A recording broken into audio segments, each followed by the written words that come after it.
പത്തനംതിട്ടയിൽ വരാൻ പോകുന്ന ഒരു അടിപൊളി എപ്പിസോഡിൻ്റെ പ്രൊമോയാണ് ഈ വീഡിയോ. അപ്പോൾ ഈ വീഡിയോ എല്ലാവരും അവസാനം വരെ സ്കിപ്പ് ചെയ്യാണ്ട് കാണുക. നല്ലൊരു അടിപൊളി എപ്പിസോഡാണ്. അനഘ അബീനെ കാണുന്ന സമയത്ത് അവൾ പറയുന്നത് അവൾക്ക് എന്തോ ഗുരുതരമായ ആരോഗ്യ പ്രശ്നമുണ്ടെന്നും അതുകൊണ്ട് അവളുടെ കുഞ്ഞ് ഒറ്റപ്പെട്ട് പോകാതിരിക്കാൻ വേണ്ടിയിട്ടാണ് അവൾ അബീനെ തേടി വന്നത് എന്നല്ലേ. ഈ എപ്പിസോഡിൻ്റെ തുടക്കത്തിൽ കാണിക്കുന്നത് അനഘ വല്ലാത്ത അവസ്ഥയിൽ അവളുടെ വീട്ടിലിരിക്കുന്നതാണ്. അവൾക്ക് നല്ല പനിയും നല്ല തളർച്ചയും ഉണ്ട്. അങ്ങനെ അവൾ മെഡിസിൻ കഴിക്കാനായിട്ട് വെള്ളം കുടിക്കാൻ കിച്ചണിലോട്ട് ചെല്ലുവാണ്.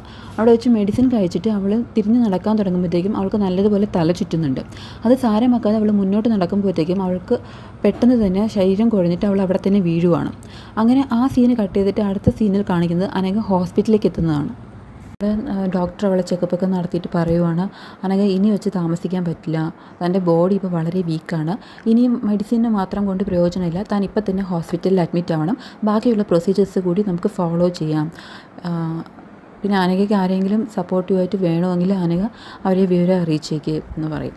അപ്പോൾ അനഘയാണെങ്കിൽ വല്ലാണ്ട് ടെൻഷൻ ആവുന്നുണ്ട്, ഇനിയിപ്പോൾ എന്താ ചെയ്യുക, എൻ്റെ കുഞ്ഞിന് ആരും ഇല്ലാണ്ടായി പോവില്ലേ എന്നൊക്കെ പറഞ്ഞിട്ട് അവളിങ്ങനെ ടെൻഷൻ അടിച്ച് ഹോസ്പിറ്റലിൽ നിന്ന് പുറത്ത് വന്നിട്ട് അനഘയാണെങ്കിൽ വേറെ നിവൃത്തിയില്ലാണ്ട് അബീനെ വിളിക്കുകയാണ്. അബീനെ വിളിച്ചിട്ട് അവൾ ചോദിക്കും, എന്തായി ഞാൻ പറഞ്ഞ കാര്യം, എൻ്റെ കുഞ്ഞിൻ്റെ കാര്യത്തിൽ നീ എന്ത് തീരുമാനമാണ് എടുത്തതെന്ന് ചോദിക്കും. അപ്പോൾ അബി പറയും, നീ ഒന്ന് അടങ്ങ് അനഘ, ഞാൻ പറഞ്ഞല്ലോ എനിക്ക് കുറച്ച് സമയം വേണം, നല്ലൊരു സാഹചര്യം വന്നാലേ എനിക്ക് നിൻ്റെ കുഞ്ഞിൻ്റെ കാര്യം വീട്ടിൽ പറയാൻ പറ്റുള്ളൂ എന്ന് പറയും. അപ്പോൾ അനഘ ചോദിക്കും, എൻ്റെ കുഞ്ഞിൻ്റെ കാര്യം, അപ്പോൾ ആ കുഞ്ഞിൽ നിനക്കൊരു അവകാശവും ഇല്ലേ, നിനക്കൊരു കടമയും ഇല്ലേ എന്നൊക്കെ ചോദിക്കുകയാണ്. അപ്പോൾ അബി പറയും, അങ്ങനെയല്ല ഞാൻ പറഞ്ഞത്, പെട്ടെന്ന് പറഞ്ഞപ്പോൾ അങ്ങനെ വന്നതാണ്, ഞാൻ പറയാം, നീ കുറച്ച് വെയിറ്റ് ചെയ്യും. അപ്പോൾ അനഘ പറയും, പറ്റില്ല, എൻ്റെ അവസ്ഥ വളരെ മോശമാണ്, അപ്പോൾ എനിക്ക് നിൻ്റെ കാര്യത്തിൽ ഒരു തീരുമാനം അറിഞ്ഞേ പറ്റൂ, നീയായിട്ടത് നിൻ്റെ വീട്ടിൽ പറയുന്നുണ്ടോ അതോ ഞാൻ വന്ന് പറയണമെന്ന് ചോദിക്കും. അപ്പോൾ അബി പറയും, എന്നെ ഇങ്ങനെ ടെൻഷൻ അടുപ്പിച്ചിട്ട് കാര്യമില്ല, എനിക്ക് 2-3 ദിവസത്തെ കൂടി സമയം വേണമെന്ന് പറയും. അവൾ പറയും, ഇനി ഞാൻ നിന്നെ വിശ്വസിക്കില്ല, ഇത്രയും നാൾ നീ പറഞ്ഞതൊക്കെ ഞാൻ വിശ്വസിച്ചു, ഇനി നിന്നെ വിശ്വസിച്ച് അത് ഞാൻ ചെയ്യുന്ന ഏറ്റവും വലിയ മണ്ടത്തരമായി പോകുമെന്ന് പറയും. എന്നിട്ട് അവൾ പറയും, നീ പറയണ്ട, ഞാൻ ഇപ്പം തന്നെ നിൻ്റെ ആദർശേട്ടനെ കാണുക, പുള്ളിക്കാരൻ മാന്യനല്ലേ, പുള്ളിക്കാരന് ഞാൻ പറയുന്നതൊക്കെ മനസ്സിലാവും, അപ്പം എൻ്റെ കുഞ്ഞിൻ്റെ കാര്യത്തിൽ ഇനി എന്താ വേണ്ടതെന്ന് ആദർശേട്ടൻ തന്നെ തീരുമാനിച്ചോട്ടെ, ഞാൻ ഇപ്പം തന്നെ ആദർശേട്ടനെ കാണാൻ പോവാന്ന് പറയും. അങ്ങനെ അനഘയാണെങ്കിൽ ആദർശനെ കാണാനായിട്ട് പോവാണ്. എന്നാൽ ഇതേ സമയത്ത് അബി ആണെങ്കിൽ വല്ലാണ്ട് ടെൻഷൻ ആവുന്നുണ്ട്. ഇവളെ ഇത്രയും നാൾ ഞാൻ എന്തൊക്കെയോ പറഞ്ഞ് കൺവിൻസ് ചെയ്ത് വെച്ചേക്കുമായിരുന്നു, പക്ഷേ ഇപ്പോൾ കാര്യങ്ങളൊക്കെ കൈവിട്ട് പോകുന്ന അവസ്ഥയാണല്ലോ. ഇവളെങ്ങാനും പോയി ആദർശനെ കണ്ട് എല്ലാ സത്യവും തുറന്ന് പറഞ്ഞു കഴിഞ്ഞാൽ പിന്നെ എനിക്ക് ആ വീട്ടിലൊരു സ്ഥാനം ഉണ്ടാവില്ല, എല്ലാവരും കൂടെ എന്നെ അടിച്ച് പുറത്താക്കും എന്നുള്ള കാര്യം ഉറപ്പാണ്, നവ്യയും എന്നെ സപ്പോർട്ട് ചെയ്തില്ല എന്ന് വരും, അത് സംഭവിക്കാൻ പാടില്ലെന്ന് പറഞ്ഞിട്ട് അബി വല്ലാണ്ട് ടെൻഷൻ അടിച്ച് ആരെയോ വിളിച്ചിട്ട് അവരോട് പറയണേ, നിങ്ങളുടെ മൊബൈലിലേക്ക് ഞാനൊരു ഫോട്ടോ സെൻഡ് ചെയ്തിട്ടുണ്ട്, ആ ഫോട്ടോയിൽ കാണുന്ന ആൾ ഇപ്പോൾ തന്നെ ആദർശനെ കാണാനായിട്ട് പുറപ്പെട്ടിട്ടുണ്ട്, ആ ആൾ ഒരിക്കലും ആദർശനെ കാണാൻ പാടില്ല, അതിനു മുമ്പ് ആ ആളെ അങ്ങ് തട്ടിക്കളഞ്ഞിക്കെന്ന് പറയും. പകരത്തിന് എന്തോ അഡ്വാൻസ് കൊടുക്കാമെന്നും അബി പറയുന്നുണ്ട്. അങ്ങനെ ഈ ഫോൺ കോൾ കഴിഞ്ഞിട്ട് കാണിക്കുന്നത് അനഘ ഇങ്ങനെ നടന്ന് വരുന്ന വഴിക്ക് അനഘനെ ചെറുത്ത് നിർത്തിയിട്ട് ആരൊക്കെയോ അവളോട് കാറിൽ കയറാനൊക്കെ പറയുകയാണ്. പക്ഷെ അനഘയാണെങ്കിൽ ആ അപകടം മനസ്സിലാക്കിയിട്ട് അങ്ങനെ അവരെ തള്ളി മാറ്റിയിട്ട് അവിടെ നിന്ന് ഓടി രക്ഷപ്പെടാൻ ശ്രമിക്കുന്നു. അങ്ങനെ ഓടി രക്ഷപ്പെടാൻ ശ്രമിക്കുന്നതിനിടയിൽ അനഘ അറിയാണ്ട് ക്രോസ് ചെയ്യുന്നത് ഏതോ കാറിനിടയിൽ ചെന്ന് അങ്ങനെ ആ കാർ ഇടിച്ച് അനഘ അവിടെ തന്നെ മറിഞ്ഞ് വീഴുവാണ്. എന്നിട്ട് ഈ കാർ ആരുടെയാണെന്ന് നോക്കിക്കഴിഞ്ഞാൽ അത് ആദർശിൻ്റെയാണ്. ആദർശമായിരുന്നു ആ കാർ ഡ്രൈവ് ചെയ്തിട്ടുണ്ടാവുക. അങ്ങനെ അനഘ വീണ ആ ഷോക്കിൽ ആദർശിൻ്റെ കാറ് പെട്ടെന്ന് ബ്രേക്ക് ചെയ്തിട്ട് ഇങ്ങനെ ഞെട്ടി നിൽക്കുവാണ്. ആദർശിനെ അറിയില്ലല്ലോ അത് ആരാണ്, എങ്ങനെയാണ് പുള്ളിക്കാരത്തി കാറിൻ്റെ മുന്നിലേക്ക് എത്തിപ്പെട്ടതെന്ന്. അപ്പോൾ ആദർശ് ഇങ്ങനെ പെട്ടെന്ന് ഷോക്കായിട്ട് ഡോറ് തുറന്ന് പുറത്ത് വന്ന് ഇങ്ങനെ നോക്കുവാണ് ആൾക്ക് എന്താ പറ്റിയതെന്ന്. അപ്പം ഈ അനഘേനെ ഓടിച്ചിട്ട് വന്ന ആൾക്കാരാണെങ്കിൽ ഇതൊക്കെ കണ്ടിട്ട് അപ്പുറത്തെ സൈഡ് നിൽപ്പുണ്ട്. പെട്ടെന്ന് തന്നെ അവിടെ കുറേ പേരൊക്കെ വന്ന് കൂടുന്ന കാരണം അവരവിടുന്ന് എസ്കേപ്പായി പോവുകയാണ്. ആദർശാണെങ്കിൽ എന്താ ചെയ്യേണ്ടതെന്ന് അറിയാണ്ട് വല്ലാണ്ട് കുറ്റബോധം തോന്നുകയാണ് ആദർശിന്. എൻ്റെ ശ്രദ്ധക്കുറവ് കാരണമാണല്ലോ ഇങ്ങനെ സംഭവിച്ചതെന്ന് പറഞ്ഞിട്ട് ആദർശ് പെട്ടെന്ന് തന്നെ അവളെ എടുത്ത് കാറിലിട്ടിട്ട് അവളെയും കൊണ്ട് ഹോസ്പിറ്റലിലോട്ട് പോവുകയാണ്. ഇതേ സമയത്ത് അബി പറഞ്ഞിച്ച ആ ഗുണ്ടകൾ അബീനെ വിളിച്ചിട്ട് എല്ലാ കാര്യങ്ങളും പറയുന്നുണ്ട്. അപ്പോൾ അബി അവരെ പറഞ്ഞു അയക്കുവാണ് ഹോസ്പിറ്റലിലേക്ക് എത്തിയിട്ട് എല്ലാ കാര്യങ്ങളും അപ്പോൾ വിളിച്ച് അറിയിക്കണമെന്ന് പറഞ്ഞിട്ട്. അങ്ങനെ ഈ ഗുണ്ടകളും എന്താ ചെയ്യുന്നതെന്ന് വെച്ചാൽ അവർ ഹോസ്പിറ്റലിലേക്ക് എത്തുന്നുണ്ട്. ആദർശാണെങ്കിൽ ഹോസ്പിറ്റലിൽ വളരെ വിഷമിച്ചിരിക്കുവാണ്. ആദർശിൻ്റെ കാർ ഇടിച്ചിട്ടാണല്ലോ ആ പുള്ളിക്കാരിക്ക് അപകടം സംഭവിച്ചത്, അപ്പോൾ അവർക്ക് എന്തെങ്കിലും പറ്റിപ്പോയാലോ എന്നുള്ള പേടിയിലാണ് ആദർശ്. അങ്ങനെ ഒരുപാട് നേരം ആദർശ് അവിടെ വെയിറ്റ് ചെയ്യുന്നുണ്ട്. അപ്പോൾ ഒരു നേഴ്സ് വന്നിട്ട് പറയും, പേഷ്യൻറ്റിന് ബോധം വന്നിട്ടുണ്ട് സാർ, സാറിന് വേണമെങ്കിൽ കയറി കാണാമെന്ന് പറഞ്ഞു ഡോക്ടർ എന്ന് പറഞ്ഞു. അപ്പോൾ ആദർശിനൊരു ആശ്വാസമാവുകയാണല്ലോ, എന്തായാലും ബോധം വന്നല്ലോ എന്ന് പറഞ്ഞിട്ട് ആദർശ് അങ്ങനെ അകത്ത് കയറി കാണുവാണ്. അപ്പം ആദർശിന് അനഘേനെ അറിയാത്തത് കാരണം ആദർശ് എന്താ ചെയ്യുന്നതെന്ന് വെച്ചാൽ അനഘേനെ വിളിച്ചിട്ട് സോറിയൊക്കെ പറയുകയാണ്. ഞാൻ കാണാണ്ടാണ് കുട്ടീനെ ഇടിച്ചത്, ഞാൻ അറിഞ്ഞുകൊണ്ടല്ല, എന്നോട് ക്ഷമിക്കണമെന്നൊക്കെ പറയുവാണ്. പക്ഷേ അനഘയ്ക്കാണെങ്കിൽ ആദർശിനും അറിയാമല്ലോ. അപ്പോൾ അനഘയ്ക്ക് ആദർശിനെ മനസ്സിലാവുന്നുണ്ട്.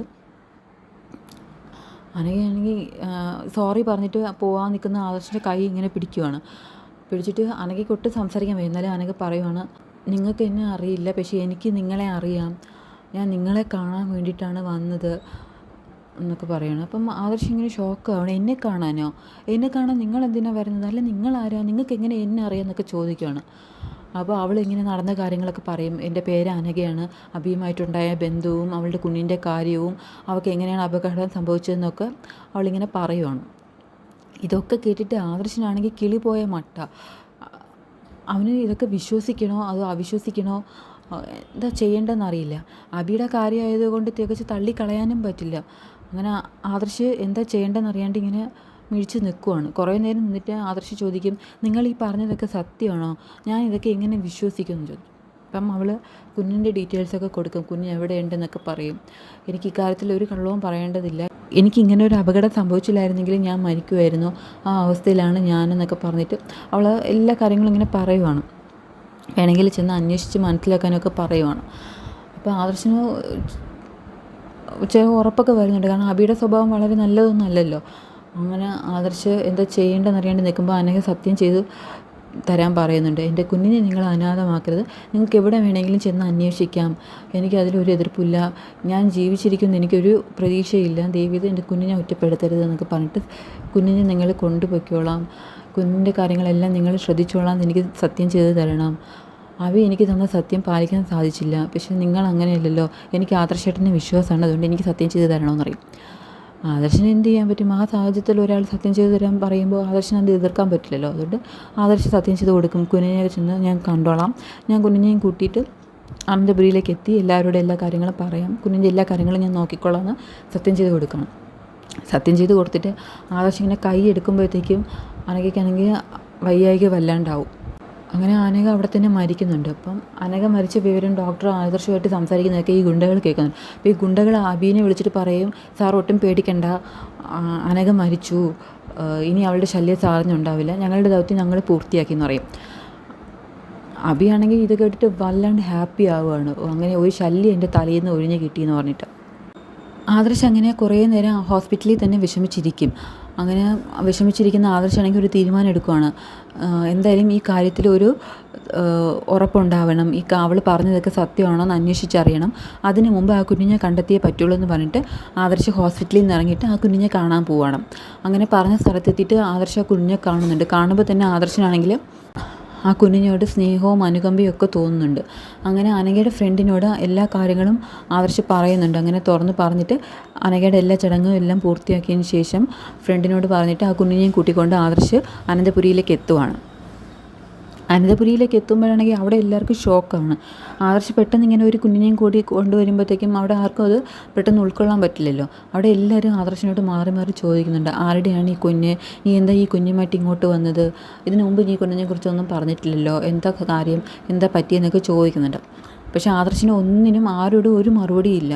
ആദർശിൻ്റെ മനസ്സിലാണെങ്കിൽ ഇങ്ങനെ നവ്യയുടെ അവസ്ഥയും, നവ്യ പ്രഗ്നൻ്റ് ആണല്ലോ, ഈ അവസ്ഥയിൽ അവളോട് എങ്ങനെ ഈ സത്യങ്ങൾ പറയും, മുത്തശ്ശൻ്റെ ആരോഗ്യ പ്രശ്നങ്ങൾ, അതുപോലെ തന്നെ നയനയും ആദർശനും തമ്മിൽ ചില മാനസിക പൊരുത്തക്കേടുകളൊക്കെ ഉണ്ടല്ലോ, അതെല്ലാം ആദർശിൻ്റെ മനസ്സിലിങ്ങനെ വരുവാണ്. ആരോടാണ് ഈ സത്യങ്ങളൊക്കെ പറയേണ്ടതെന്ന്, എങ്ങനെ പറയണമെന്നും ആദർശിന് ഒരു ഐഡിയ ഇല്ല. അങ്ങനെ ആദർശൊന്നും മിണ്ടുന്നില്ല. അപ്പം ആദർശ് പറയുകയാണെങ്കിൽ അതെല്ലാം ഞാൻ പറയാം, ഒക്കെ സമയമാവട്ടെ, ഇപ്പോൾ എന്നോട് ആരും ഒന്നും ചോദിക്കണ്ട, എന്തായാലും കുറച്ച് നാളത്തേക്ക് ഈ കുഞ്ഞ് ഇവിടെ തന്നെ ഉണ്ടാവും എന്ന് പറഞ്ഞിട്ട് ആദർശ് കുഞ്ഞിനെയും കൂട്ടിയിട്ട് മുറിയിലേക്ക് പോവുകയാണ്. എന്നാൽ മറുഭാഗത്ത് അബി ഇതൊന്നും അറിയുന്നുണ്ടായിരുന്നില്ല. അനഘ മരിച്ച സന്തോഷത്തിൽ അവനാണെങ്കിൽ അവൻ്റെ കൂട്ടുകാർക്കൊപ്പം പാർട്ടിയൊക്കെ നടത്തിയിട്ട് മദ്യമൊക്കെ കുടിച്ച് അടിച്ച് പൊളിക്കുവാണ്.